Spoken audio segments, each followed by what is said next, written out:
I found my son-in-law Leonard trying to loot my life savings, and when I asked him to leave, he broke my arm and told me my place.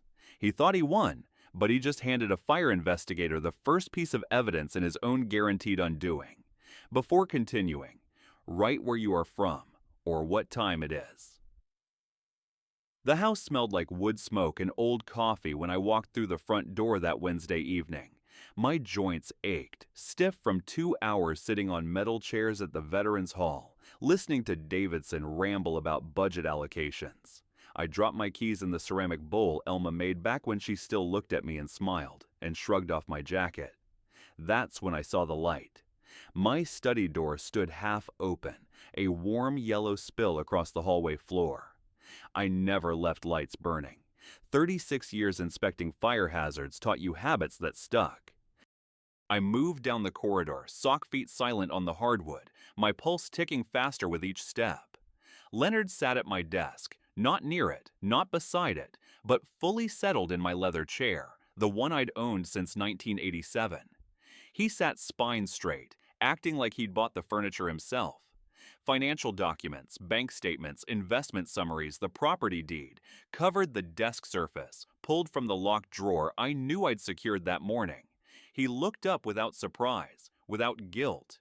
"You spend too much on nonsense," he said, tapping a statement with his index finger. "Time to share with family, this house, those savings." My throat tightened. "Get out of my study." Elma deserves security. We deserve security. He leaned back in my chair, making the leather creak. "You're sitting on assets while we struggle." "This is my house, Leonard." I stepped forward and reached for the deed, my hand crossing into his space. His movement was fast, too fast for someone who'd seemed relaxed.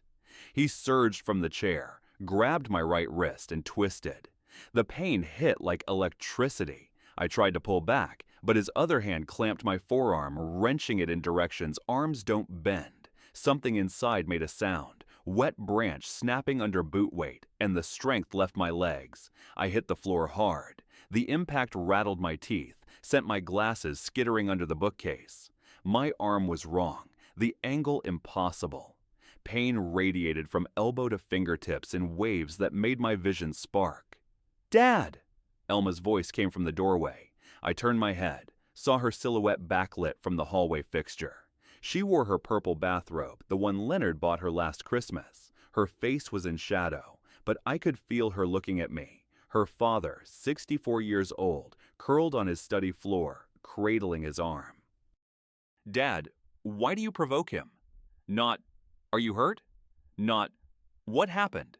Just that question, soft and tired, like I'd tracked mud on clean carpet. The physical pain meant nothing compared to those 6 words.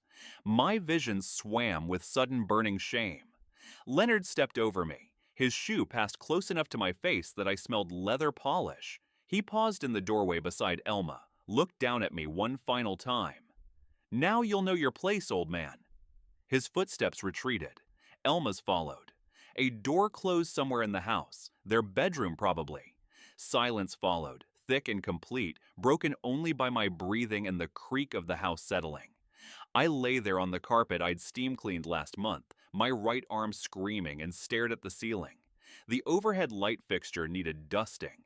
Funny what you think about when your world cracks open.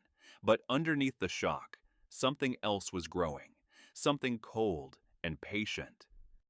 I'd spent 36 years investigating fire scenes, learning how small things, frayed wires, oily rags, could destroy everything.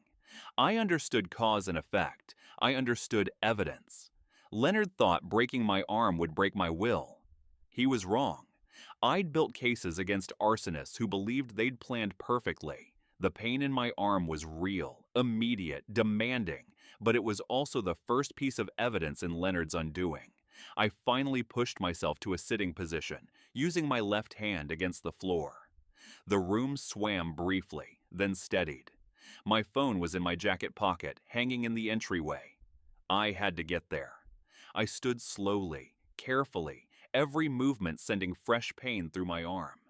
The house remained quiet. They had gone to bed as if nothing significant had occurred. I pulled the phone out left-handed, thumb fumbling across the screen. The numbers glowed too bright in the dark hallway. 911. I gave my address, described my injury without drama. Broken arm, need ambulance. The operator asked if the person who hurt me was still present. I looked toward the closed bedroom door at the hallway's end. I'm safe, I said. It was a lie, but I needed the police after the medical proof was established, not before. The ambulance arrived 11 minutes later. I stood outside despite the November cold, arm cradled, breath fogging. I didn't want the paramedics ringing the doorbell, waking Leonard and Elma, creating a scene before my trap was set. Inside the hospital, a tired resident ordered x-rays. The images appeared on a screen, the fracture line clear, the radial bone, a clean break, displacement visible. When the older physician, a gray-haired woman with reading glasses, returned, she studied the x-rays, then studied me. Someone did this intentionally, she said, her voice dropping. Clinical assessment, pattern recognition. I have a better plan, I said quietly, but I need detailed medical documentation, everything. Injury mechanism, force required, healing timeline. She considered me for a long moment, a sharp assessment in her eyes. I'll write it precisely for legal purposes. She handed me the papers before discharge. The documentation was thorough, clinical language describing a fracture consistent with forceful twisting mechanism and injury patterns suggests deliberate application of torque. Perfect. I called a taxi, pulling up to my dark house at 12:43 a.m., according to the dashboard clock. Their silence said everything. No porch light, no note, no text message asking where I'd been. I sat in the dark kitchen, arm throbbing despite medication, and let the full weight of the situation settle. Leonard had miscalculated. He'd assumed wrong. His arrogance, the same arrogance I'd seen in every arsonist I ever busted, was his weakness. A man who breaks someone's arm doesn't hide his nature afterward. He celebrates it. He needed others to know what he was capable of, to fear him properly. Morning came gray through the window. Thanksgiving Day. Elma had mentioned her cousin Patricia was coming. A normal family gathering. Perfect. The 24-hour electronics store on Powell Boulevard was nearly empty at 8:30 Thursday morning. I selected a digital voice recorder, small enough for a shirt pocket. $47. The clerk rang it up, noticing me struggling with the packaging one-handed. I practiced in the car until activating the recorder smoothly with my left hand became automatic. Leonard would want to perform tonight. He needed public acknowledgement. He needed witnesses. I would give him his audience. The scent of turkey roasting hung heavy in the air. I walked to my door, my fingers resting against the recorder's button. Sometimes situations require more than principles and patience. Sometimes they require strategy. I stood, straightened my shirt over the recorder, and turned toward my bedroom door. I had the medical report, the tactical advantage, and the first shot fired. Leonard was about to walk into the fire he started.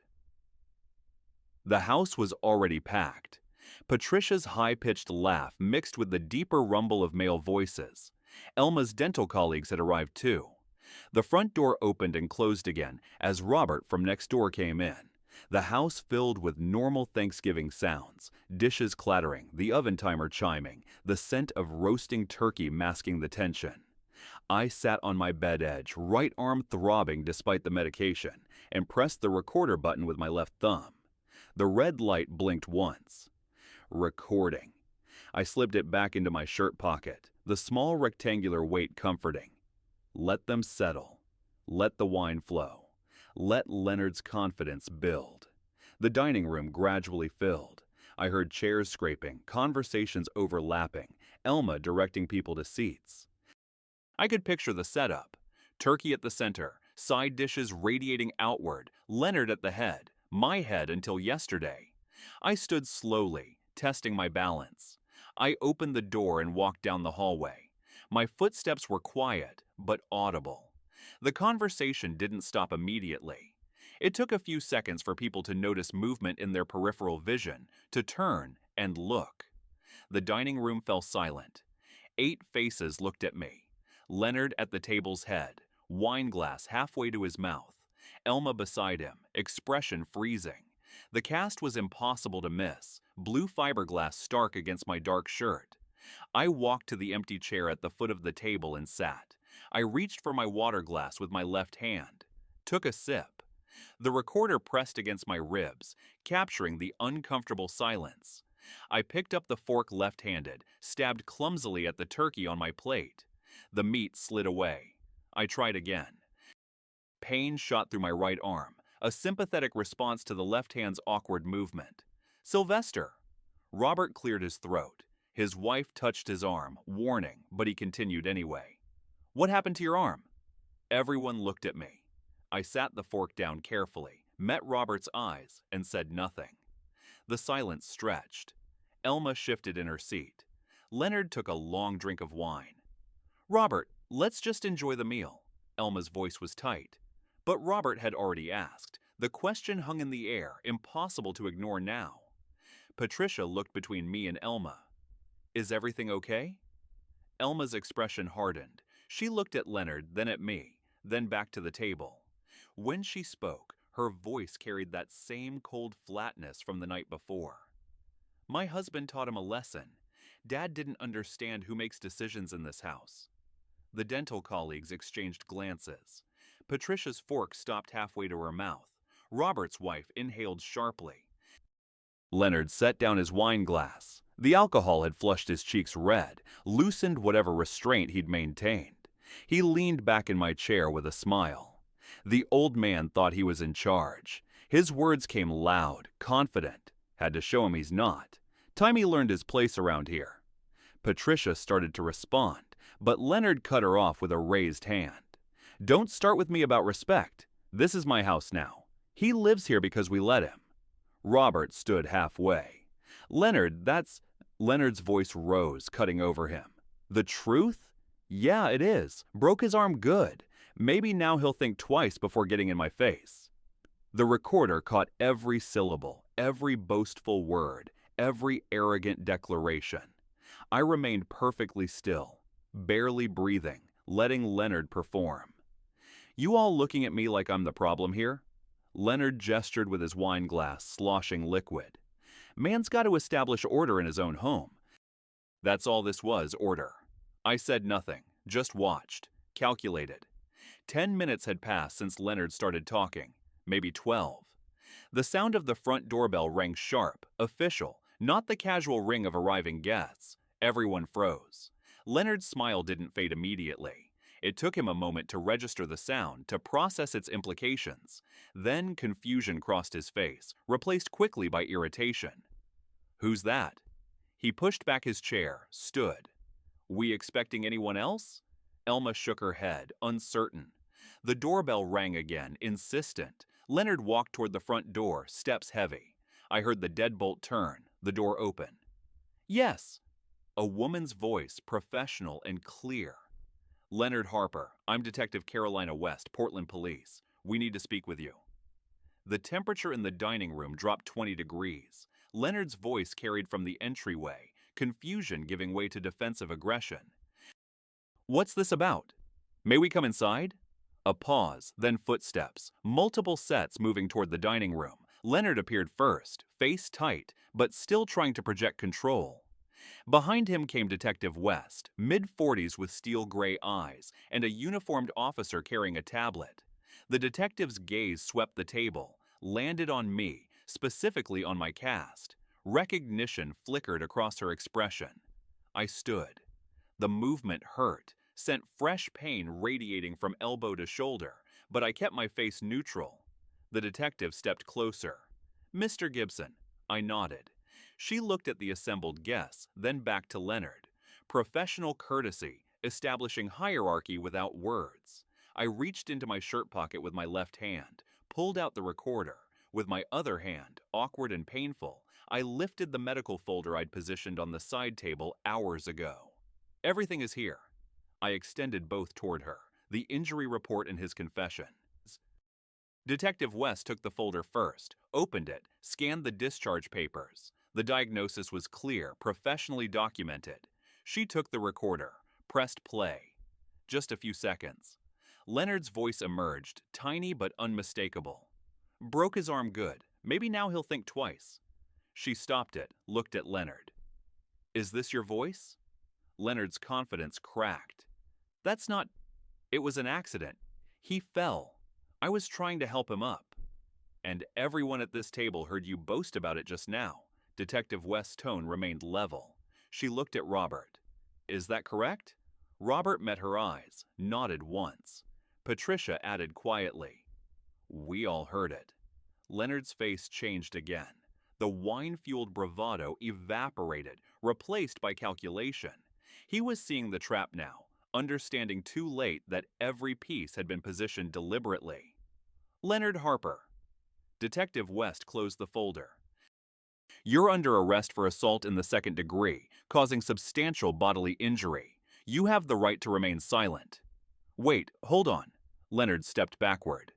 There's been a misunderstanding. The uniformed officer moved forward smoothly, handcuffs ready. The cuffs clicked closed, Leonard's wrists behind his back. The reality of metal against skin changed something in his posture. Elma. Leonard's eyes found his wife. Tell them he provoked me. Elma had been frozen in her chair. Now she jerked upward, tears already streaming. You can't arrest him, he didn't. Ma'am, please stay seated. The detective's voice remained firm. Elma ran to Leonard anyway, grabbing his arm. This isn't right. This isn't. She whirled on me, her face contorted, tears and rage mixing. You planned this. You set him up. You destroyed my family. He broke my arm, Elma. I kept my voice quiet, steady. That's what destroyed things. You're a liar. She dissolved into sobs, collapsing against Leonard. He couldn't hold her with his hands cuffed. He could only stand rigid while she cried against his chest. The guests fled.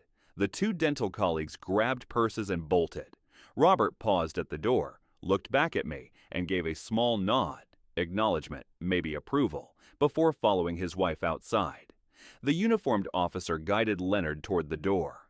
Elma followed, grabbing her purse. I'm going with him. I'm posting bail. That's your right, ma'am. Detective West handed me a business card. Mr. Gibson, I'll need you at the station tomorrow for a formal statement. 10 I work for you. I'll be there. She glanced at the dining table, the wreckage of a holiday dinner.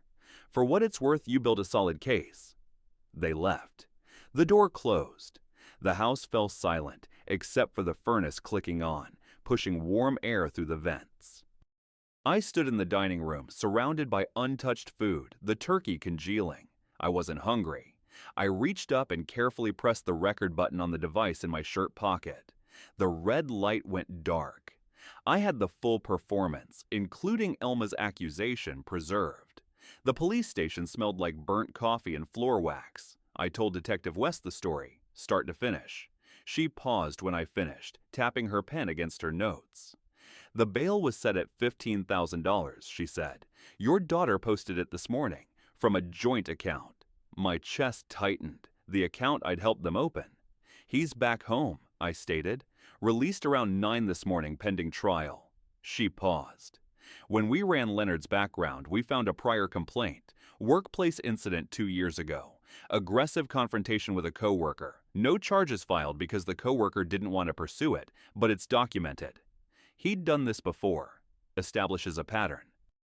I recommend filing for a restraining order, she said, sliding a pamphlet across the table. Emergency protective order can be issued within 24 hours. Given the circumstances, you have strong grounds. I drove home through light rain. Leonard's truck sat at the curb. Inside, the house was dim.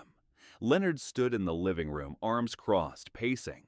When he saw me, his jaw tightened.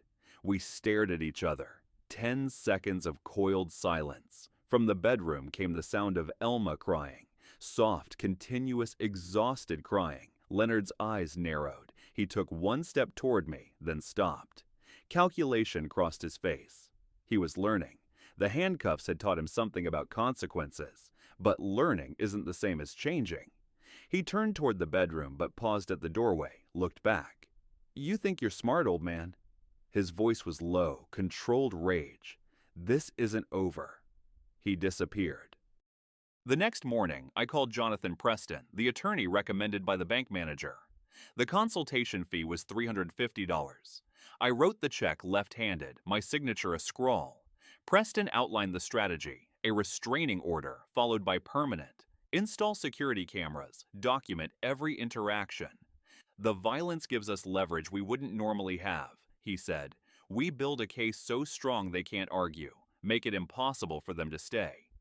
The locksmith arrived at 9 a.m. Every exterior door, front, back, garage, $280, paid in cash. The security company van pulled up Saturday morning. 4 cameras installed, living room, kitchen, hallway, front entrance, $890, including equipment. The cameras were deliberately visible, large, obvious, their red recording lights constant. I wanted Leonard to feel watched in what he considered his domain. He discovered them Sunday afternoon. I was in the kitchen when I heard the front door open, heard Leonard's footsteps stop abruptly. The silence stretched for 5 seconds, then his voice, loud and sharp. "What is this?" I walked to the living room. Leonard stood beneath the camera mounted in the corner, staring up at it, his face flushed red. "You're watching me now. This is what we're doing. Surveillance, security measures." I kept my tone level. He laughed, harsh and bitter. "You're paranoid. You're turning this place into some kind of prison." He paced, gesturing at each camera. His movements grew more agitated. Elma emerged from their bedroom, drawn by his voice. She took in the cameras, looked at me with disbelief. "Dad, this is too much. You're making our home into a prison. We live here too." "This is my house," I said. I met Leonard's eyes, then Elma's. "I have the right to protect myself." "Protect yourself?" Leonard's voice dropped, becoming quietly dangerous. "From what, your own family?" "From whoever breaks my arm in my own study." The words landed like stones. Leonard's hands curled into fists. He took 2 steps toward me. I stood still, watching him, aware of the camera recording everything. "You think you're smart?" His face was inches from mine. "Think you can humiliate me? Control me?" He reached up suddenly, grabbed the living room camera with both hands, and yanked hard. The mount cracked, pulled partially from the wall, plastic and metal grinding. "Leonard, don't!" Elma grabbed his arm, but he'd already done it. The camera hung crooked, still attached by wires, clearly damaged. Leonard stepped back, breathing hard, triumphant. "How's that for your security?" He stormed past me toward the bedroom. Elma followed, throwing me a look of mixed anger and desperation. Their door slammed. I stood alone in the living room, looking at the damaged camera. I walked to the hallway, opened the security company's app on my phone. The hallway camera had captured everything. Leonard's face, his deliberate grab, the destruction.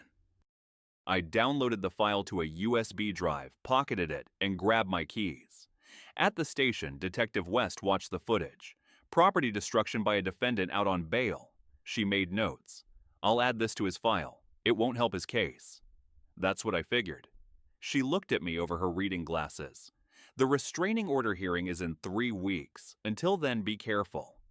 I drove home as evening dimmed into night. I sat in my car for a moment, engine ticking. Leonard knew the walls were closing in. That's what made him dangerous. When I finally walked inside, I heard Leonard's voice, low and furious on the phone. The words were indistinct, but the tone was clear. Panic and direction. He was calling his lawyer, fighting back immediately, not waiting for the court date. January arrived with rain and official documents. The envelope came certified mail, required my signature. Inside were legal filings bearing the header, Marcus Brennan, attorney at law. Leonard and Elma had hired a lawyer. I read the documents at my kitchen table, coffee growing cold. Their version of events was barely recognizable. According to Brennan's filing, I'd created a hostile and psychologically abusive environment for months. The broken arm was an accident during a heated argument I provoked. The recording was taken out of context. They demanded I cease my harassment and allow them to live peacefully in what they called the family home. The narrative was strategic, painting me as the aggressor. "They're doing what losing parties do," Preston said later, reviewing the filing over the phone, "throwing everything at the wall. This is desperation, not strategy." But desperation could still hurt. That became clear 2 days later when my phone rang. Distant cousin Sharon, Patricia's sister, who had left Thanksgiving early before the police arrived. "How could you do this?" Her voice shook with anger. "How could you destroy your daughter's marriage?" "Sharon, what did Elma tell you?" "That you've been awful to Leonard for years, that he finally lost his temper once, and you're using it to ruin their lives. You had him arrested on Thanksgiving at a family dinner." "Did she mention he broke my arm? That he bragged about it to everyone at the table?" "She said it was an accident, that you're twisting everything. Leonard made a mistake, Sylvester, one mistake, but you're the one destroying this family." The line went dead. I set the phone down carefully, fighting the legal battle I expected, plus this new front: social war. The fact that the narrative was already poisoning the family well, fueled by Elma's distorted loyalty, hurt more than I'd anticipated. 3 days before the restraining order hearing, Preston warned me, "They'll try aggressive cross-examination. Brennan will attempt to paint you as controlling, vindictive. Don't let him rattle you." The hearing was scheduled for Monday, 10 a.m., Multnomah County Courthouse. Leonard and Elma sat outside the courtroom with Brennan between them. Leonard wore a dress shirt and tie, uncomfortable in formal clothes. Elma had on a dark dress, eyes red-rimmed. Leonard went first, describing months of my supposed psychological abuse. He claimed I'd grabbed his arm first, and in the struggle, mine was injured. Then Brennan turned to me.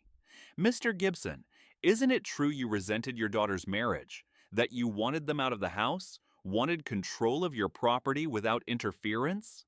"I wanted them to respect my home. And when they didn't meet your standards, you set a trap. You intentionally provoked Leonard, recorded the result, and had him arrested." "Incorrect.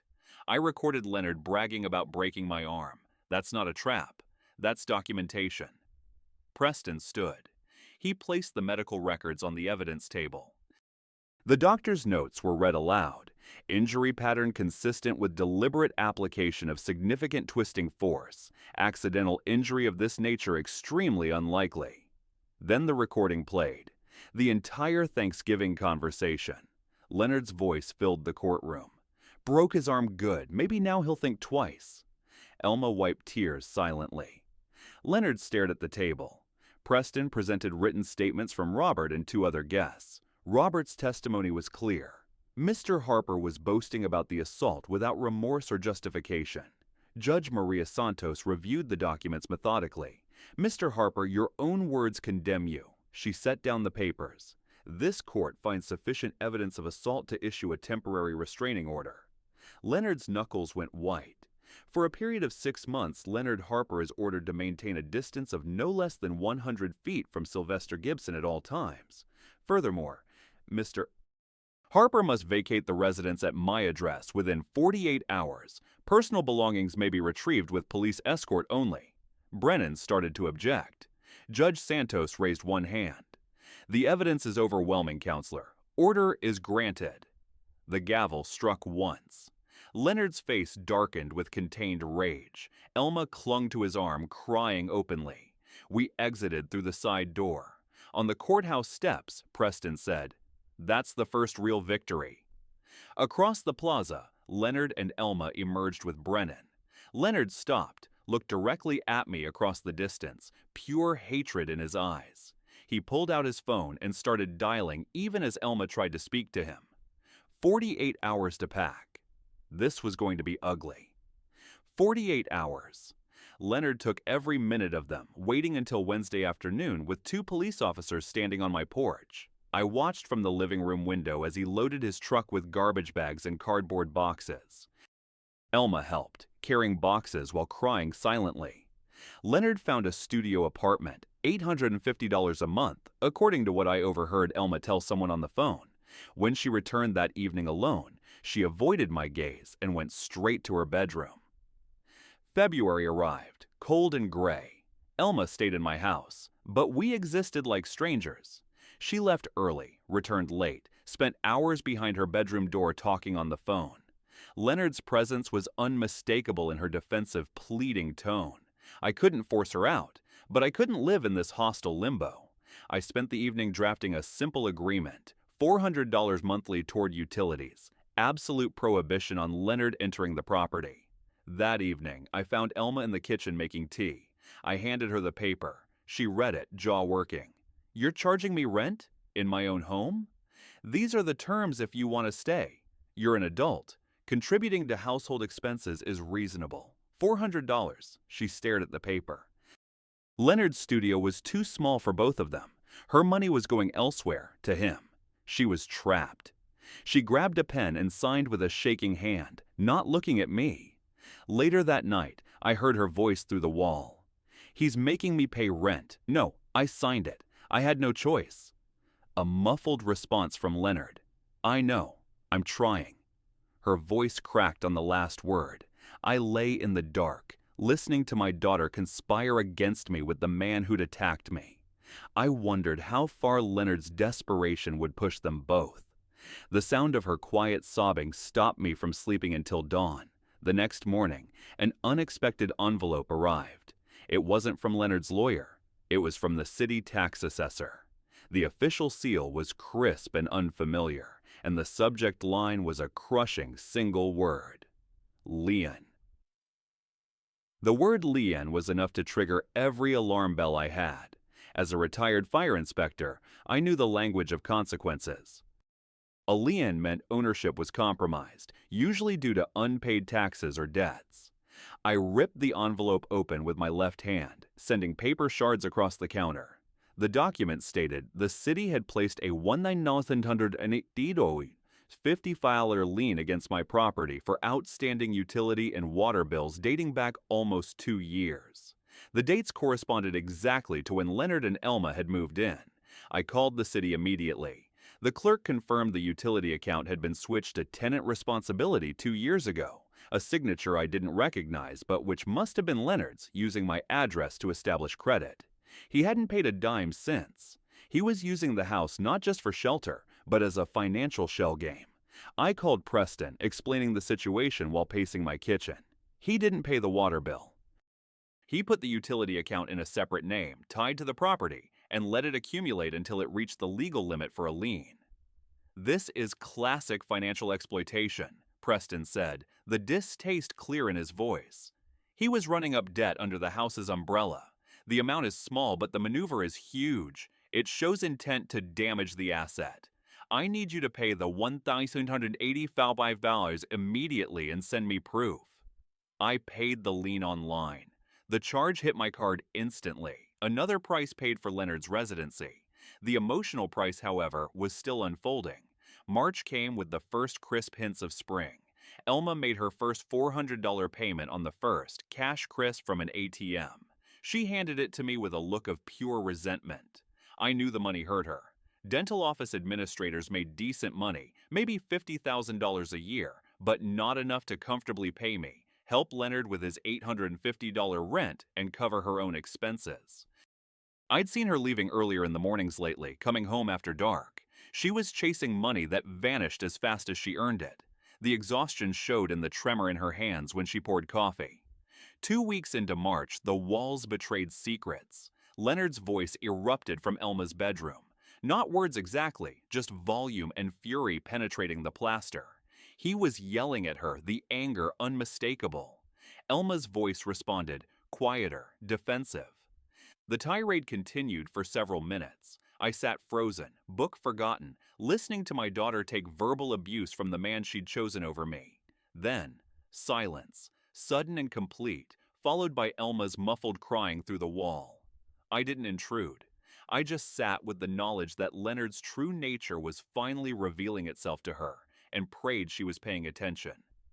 The next morning, Elma appeared at breakfast. "Dad," she said quietly, almost inaudibly, "maybe I made a mistake." Not I was wrong. Not you were right, just maybe, and mistake.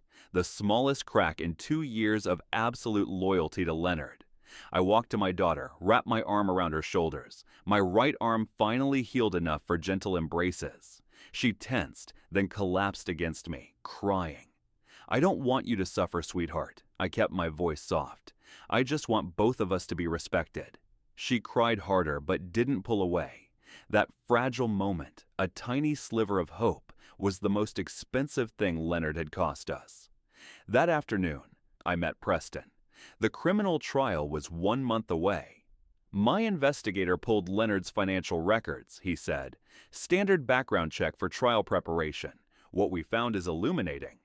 He walked me through the documents. Leonard carried $23,000 in credit card debt across 4 maxed-out cards. Collection notices. This went back 2 years. He was drowning financially. The investigator had also found pawnshop records. Twice in the past year, Leonard had pawned items, quick cash for immediate needs. He was desperate, Preston said. Look at the timeline. Debt mounting, income insufficient. Your house is worth what? $480,000 approximately. He wanted access to that equity. When you wouldn't cooperate, he tried intimidation. The attack wasn't about temper. It was about money. A desperate man seeing resources he believed he deserved, being denied, and using violence to force compliance. This wasn't heat of the moment, I said slowly. No, this was calculated, financially motivated assault. Preston gathered the documents. We present this at trial. It shows premeditation, establishes motive, and undermines any claim of accidental injury. This gives them motive, makes it premeditated battery, not simple assault. It could increase sentencing significantly. I absorbed the implications. Every conversation with Leonard over the past 2 years, recontextualized. All of it leading toward this. Break the old man's will. Take control. Access the money. Driving home, I focused on the financial records. But a new thought landed with cold dread. If he was so desperate, was he still exploiting Elma financially? I pulled up to the house.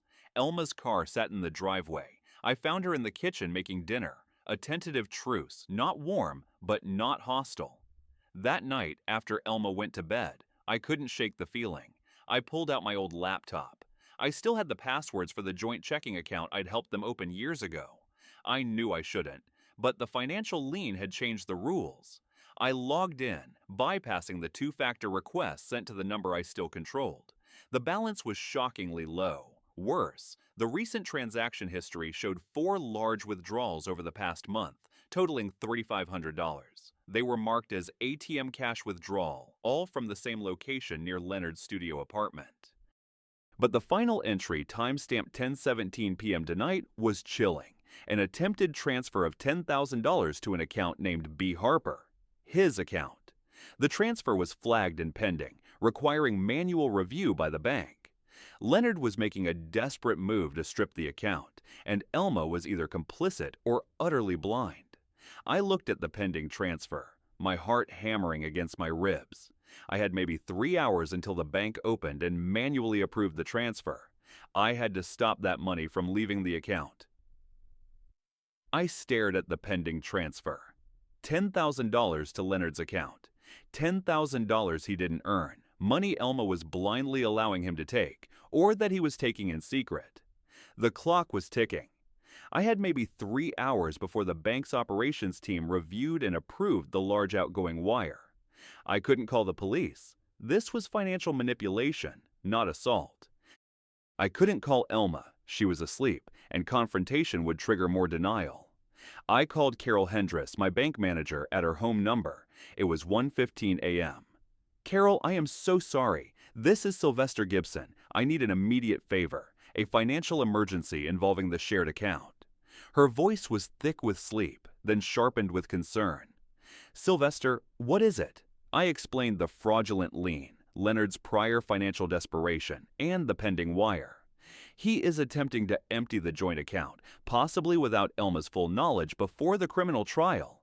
It's an act of desperation to secure funds for his legal defense. Carol was quiet for 5 seconds. The system will flag a transfer of this size automatically. I can put an immediate temporary hold on all outgoing transactions from that specific joint account. I'm stopping the $10,000 wire. We'll call it a security hold due to suspicious pattern activity. You come in at 8 a.m. When the branch opens, and we'll formalize it. Thank you, Carol. You just saved me from ruin. You shouldn't have to fight this alone, Sylvester. Her voice was firm. I hung up, heart still pounding, but the immediate crisis averted. The lever had been pulled just in time. I closed the laptop, pocketed the USB drive containing Leonard's recorded destruction of the security camera, and realized I needed to upgrade the stakes again. The financial attack was the clearest sign yet that Leonard viewed this as a zero-sum game. At 8 a.m., I was sitting across from Carol. She formalized the hold and helped me draft a letter to Elma, demanding a full accounting of all shared funds and advising her to move her personal money out of the joint account immediately, citing the failed $10,000 transfer attempt as the catalyst. It wasn't accusatory, it was protective. When I got home, Elma was already gone to work. I left the letter on her pillow, a white square of unavoidable confrontation. The next day, she didn't come home until after dark. Her face was pale. She walked into the kitchen where I was making tea. "You blocked the account?" Her voice was flat, hollowed out. "Leonard tried to steal $10,000 from you last night," I stated. "I stopped it. I didn't block your access, Elma. I blocked his theft. He needed it for Brennan, for his defense. Leonard carries $23,000 in debt. He let the city put a lien on my house. He's taking you down with him, Elma. Brennan doesn't care about you. He cares about his retainer. That money was going into Leonard's pocket, not into a solution." I pushed the utility lien notice across the table. "He owes the city $1,280.55 that he charged to my property. Look at the dates." She glanced at the document, then looked away. She couldn't absorb the facts when the emotional lie was so much easier. "He said he'd pay it back. He said you were being punitive. He broke my arm, Elma, and now he's stealing your money." "That's not a mistake. That's a predator. You need to file for divorce and move your remaining funds immediately." She backed away, shaking her head. I can't. I can't." She fled back to her room, but the seed was planted. I had forced a choice with a financial cost, and the cost was hers. Preston and I met to finalize the criminal trial strategy. Brennan, Leonard's lawyer, had filed a surprise pretrial motion, attempting to exclude the audio recording by claiming it was illegally obtained without Leonard's consent, a wiretap on private property. "It's frivolous," Preston argued. "It was recorded in your dining room by the property owner during an open conversation with witnesses present, but it's an ambush." The judge scheduled a brief motion hearing the week before the trial. It was a pressure play, forcing us to waste time and resources. During the motion hearing, Brennan was aggressive, accusing me of setting a sophisticated trap. I remained calm, pointing out that Leonard had boasted about the assault in front of witnesses, and the recorder simply provided the full context of his unprovoked public confession.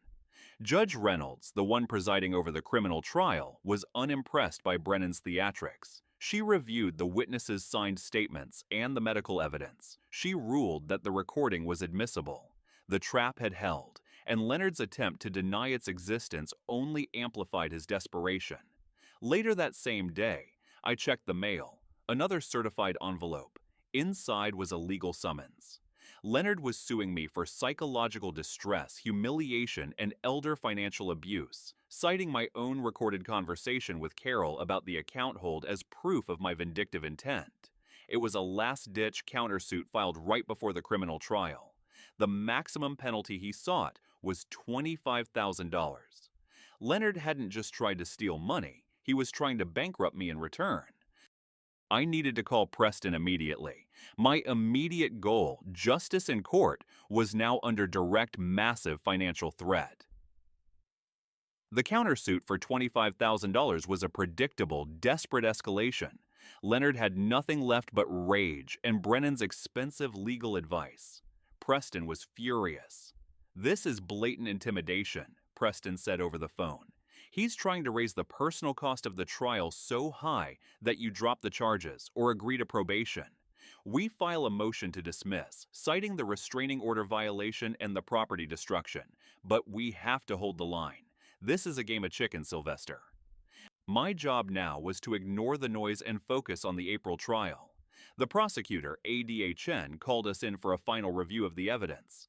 The recorded confession, the medical evidence, the financial motive, it's all there, Chen said, spreading the documents across the table. "But we need to establish pattern beyond a doubt." She looked at me. "We're calling the former co-worker." I nodded. Leonard's prior workplace incident, an aggressive confrontation 2 years ago that was documented but never charged because the co-worker, unnamed in the police report, didn't want to pursue it. She's agreed to testify now that Leonard is formally charged, Chen confirmed. It proves this isn't a one-time lapse of judgment. It's who he is.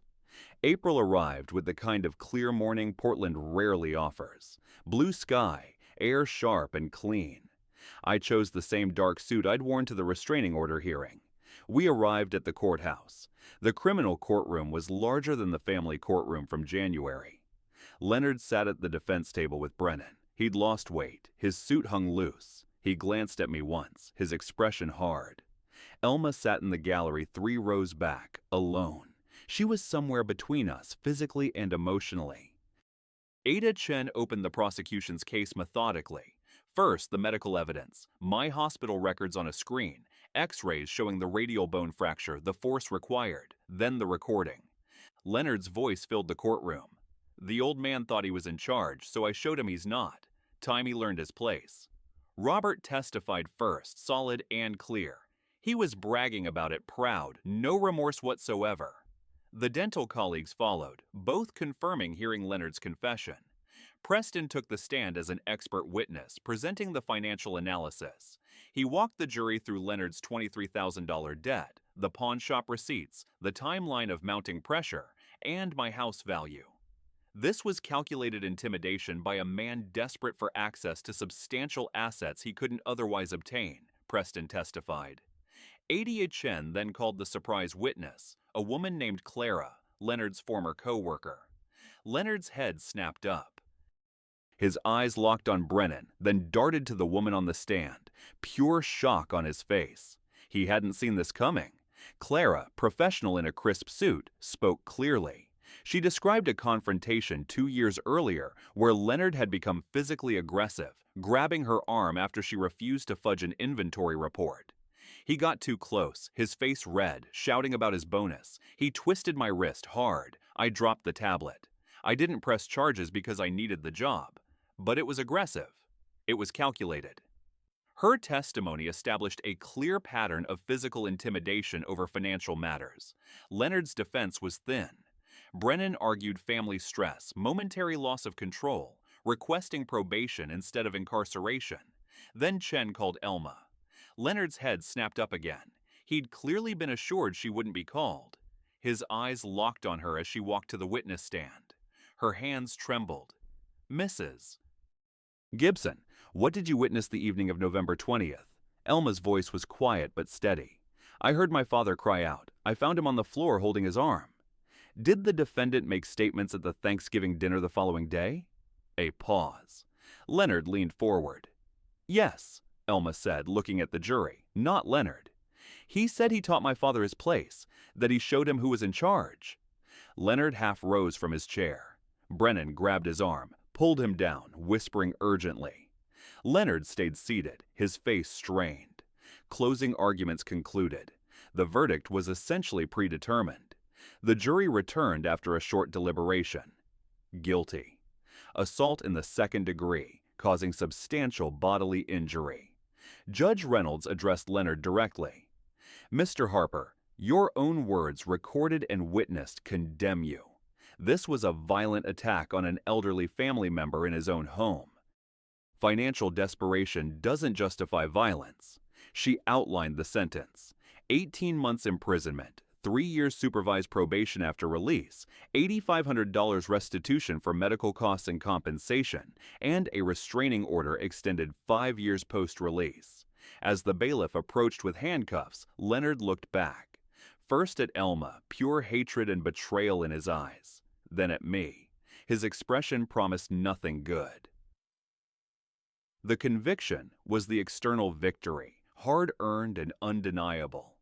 The internal cleanup, Elma's healing, was just beginning. Outside the courtroom, Elma stood near the courthouse steps, uncertain. I walked to her. "I'm sorry, Dad," she whispered. "I should have protected you then." "You protected me today," I said, taking her hand. "That's what matters most." We walked down the courthouse steps together, Elma leaning slightly on my shoulder. "Can I come home?" she asked quietly. Really? Home this time? You never left, sweetheart. You just lost your way for a while. 2 weeks later, Elma took the first major step. She filed for divorce. She used a different attorney than Brennan, seeking a clean break. The consultation cost $200. Filing fees, another $150. When she tried to pay me back from her savings, I stopped her. This is investing in your future, I said, handing the check back. Leonard called from prison the first week of May. Elma answered, listened to 5 minutes of manipulation, accusations of abandonment, and demands for loyalty. She hung up quietly. The third call came mid-May. I was in the living room when I heard Elma's voice rise, firm and clear. No, Leonard, I'm done. The sound of the phone being set down deliberately, then silence. She emerged from her room 10 minutes later, face composed. I blocked the number, she said. She started therapy the following week, processing trauma and rebuilding self-worth. By July, the divorce finalized. No shared assets, Leonard in prison, nothing to split. The decree arrived by mail on a Tuesday. Elma held the document for a long moment. It's really over, Dad. The legal part is, I said. The healing continues. While the divorce proceeded, Preston handled the civil countersuit Leonard had filed for $25,000.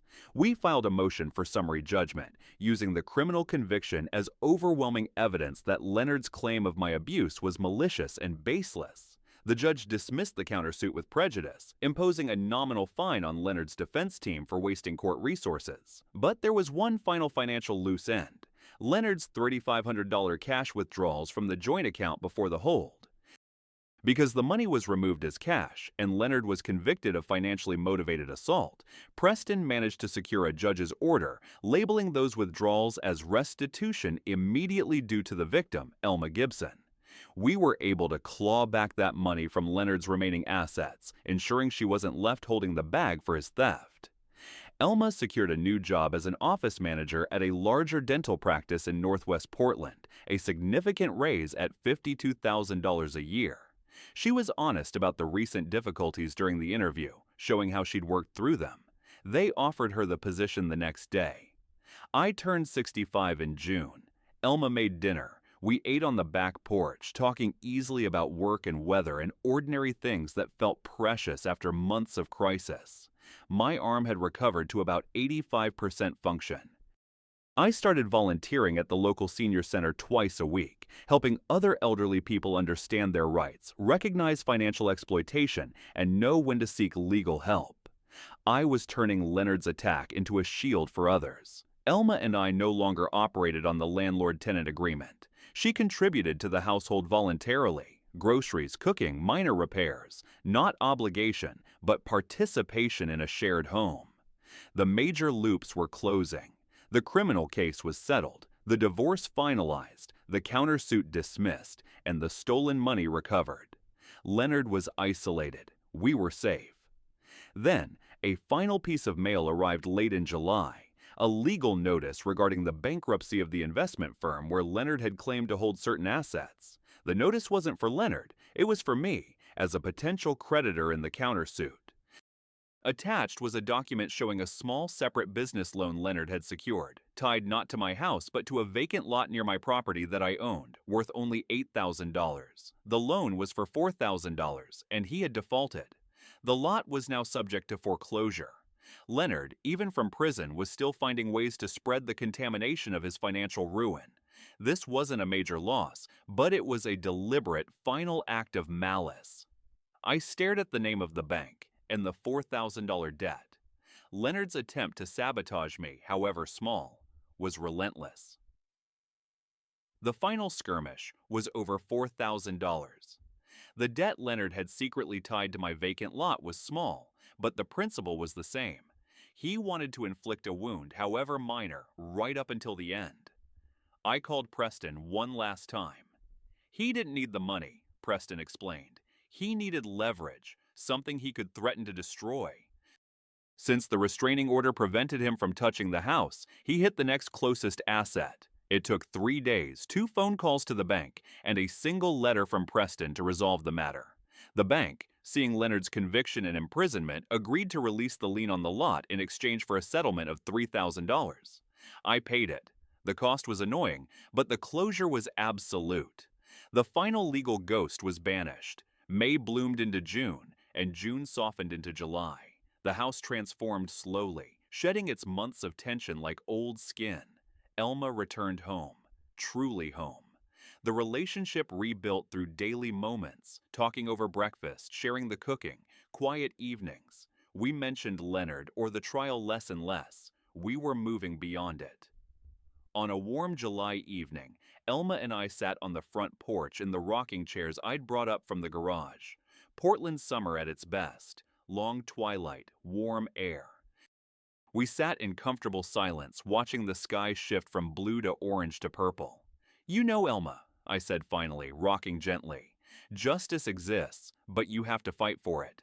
She turned to look at me, understanding in her eyes. "You taught me that, Dad." A pause, then softer. "I finally understood." I reached over, squeezed her hand. "You're stronger than you knew. I'm proud of you." The sunset faded to twilight. Behind us, the house glowed warmly. My home, our home, reclaimed and renewed. The past 5 months had taught me more than the previous 5 years. Sometimes the hardest battles are the ones that save your life. Leonard was serving his time. 18 months would pass. He'd be released eventually, face probation, carry a criminal record that would shadow his opportunities. The restraining order would keep him distant for years, but that was his story now, not ours.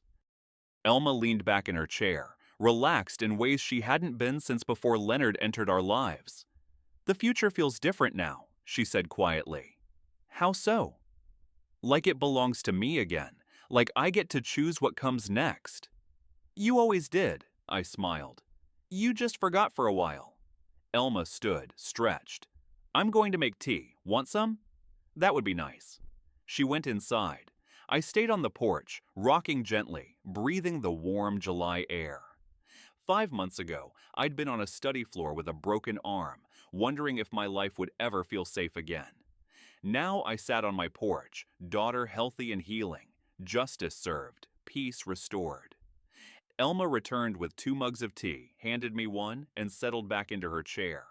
We rocked in synchrony, sipping tea, watching the last light fade from the sky. No more words needed. The healing continued, built on the solid ground of truth and shared boundaries. Tomorrow, Elma would go to her new job. I'd volunteer at the senior center. Life would continue its ordinary rhythms. But tonight, this moment, father and daughter at peace, justice served, future opening ahead. This was enough. This was everything. If this story resonated with you, leave a like and consider subscribing. You can also drop any comment below, even just one word. Maybe tell me where you're watching from, or what time it is right now. Sometimes one word is enough to say you were here.